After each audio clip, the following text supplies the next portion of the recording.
Assalamualaikum warahmatullahi wabarakatuh. Alhamdulillahirabbil alamin wassalatu wassalamu ala asyrafil anbiya'i wal mursalin sayyidina wa maulana Muhammadin wa ala alihi wa sahbihi ajmain. A'udzu billahi minasyaitonir rajim. Bismillahirrahmanirrahim. Kuntum khayra ummatin ukhrijat linnas ta'muruna bil ma'ruf wa tanhauna 'anil munkar. Shadaqallahul adzim.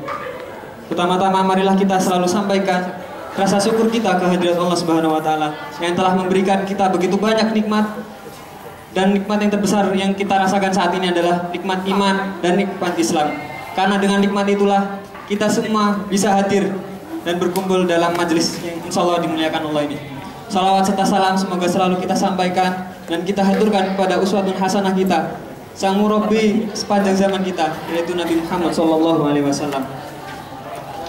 Wahai saudara-saudaraku seiman dan seislam, seperti kita tahu bahwa tujuan hidup kita di dunia ini adalah untuk menggapai kemuliaan, untuk mencari ridha Allah Subhanahu wa taala. Dan bagaimana cara mencari keridhaan Allah Subhanahu wa taala itu tidak akan kita peroleh, hanya akan kita peroleh dengan satunya jalan, yaitu dengan cara bertakwa kepada Allah Subhanahu wa taala. Seperti yang telah Allah sebutkan dalam Al-Hujurat ayat 13, Inna akramakum indallahi atqakum. Sesungguhnya orang yang paling mulia di antara kalian adalah orang-orang yang paling bertakwa. Dan untuk mencapai kemuliaan itu, bagaimana caranya? Caranya adalah dengan saling tolong-menolong. Kita tidak mungkin ingin masuk surga sendirian, bukan begitu? Kita ingin masuk surga bersama-sama dengan teman-teman yang semoga kita bersama-sama di sini bisa masuk surga. Amin. Amin. Seperti dalam ayat juga, yaitu wa ta'awanu 'alal birri wat taqwa, dan tolong menolonglah kamu dalam kebaikan dan ketakwaan. Itulah cara bagaimana untuk mencapai ketakwaan tersebut. Dan tolong menolong yang telah diajarkan oleh para nabi dan para rasulnya adalah dengan cara, yaitu menghantarkan seseorang untuk mendapatkan kemuliaan, yaitu dengan cara berdakwah.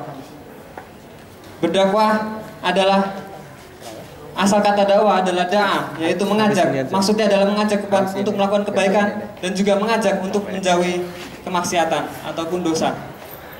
Dalam ayat lain Allah telah menjelaskan bahwa kuntum khayra ummah, kalian adalah umat-umat terbaik. Kita di sini adalah umat-umat terbaik. Kita semua yang mengaku bahwa kita adalah umat Nabi Muhammad, kita adalah umat-umat terbaik.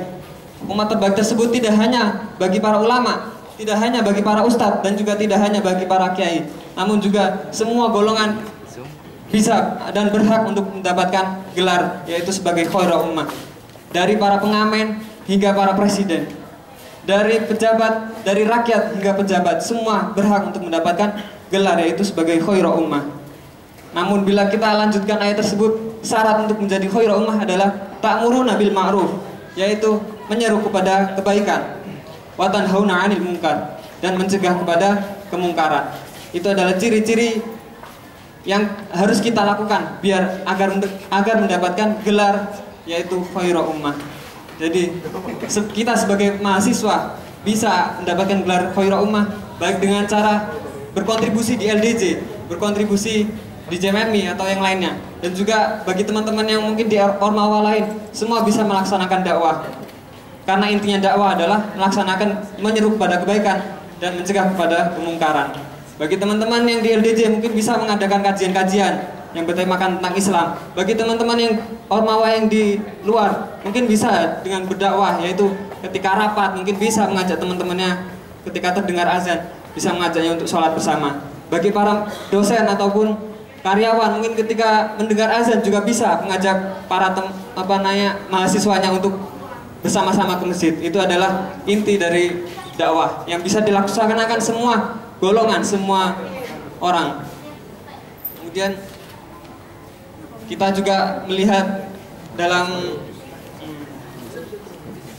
selanjutnya, kita memang dakwah itu jalan yang suci, jalan yang sunyi kawan, jalan yang sepi. Mungkin kita banyak lihat kajian yang di sini, mungkin hanya beberapa gelintir orang saja, karena itu adalah memang yang telah diberitakan oleh Rasul dan juga Allah melalui ayat-ayatnya. Memang dakwah adalah jalan yang sunyi.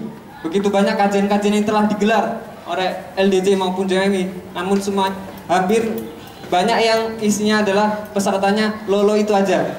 Semuanya kebanyakan ya orang-orang itu saja. Karena ya memang itulah jalan sepi. Namun dakwah, namun dibalik semua itu kawan, kita ingat bahwa ganjaran Allah begitu besar. Dibalik semua itu ada pahala yang menanti. Dengan kita berkontribusi pada dakwah, insya Allah kita mendapatkan ganjaran-ganjaran yang besar. Amin. Sejarah telah mencatatkan bahwa perjuangan para dakwah, para pejuang dakwah adalah menghasilkan ajaran-ajaran yang diterima hingga kita rasakan saat ini. Kita lihat mulai Nabi Nuh, beliau telah berdakwah hingga 900 tahun lebih, namun hanya beberapa puluh orang saja yang ikut sebagai pengikut. Kita lihat Nabi Musa yang berjuang melawan Fir'aun, namun ternyata kaumnya sendiri juga begitu susah untuk diatur. Kita melihat perjuangan Nabi Muhammad, dilempar, dicaci maki, dilempar kotoran, dilempar batu, namun perjuangan beliau tetap kita rasakan hingga saat ini. Itu adalah semua karena kesungguhan beliau dalam berdakwah. Untuk itulah marilah kita semua meniru contoh-contoh para ulama, meniru contoh-contoh para nabi dan rasul yang telah diajarkan.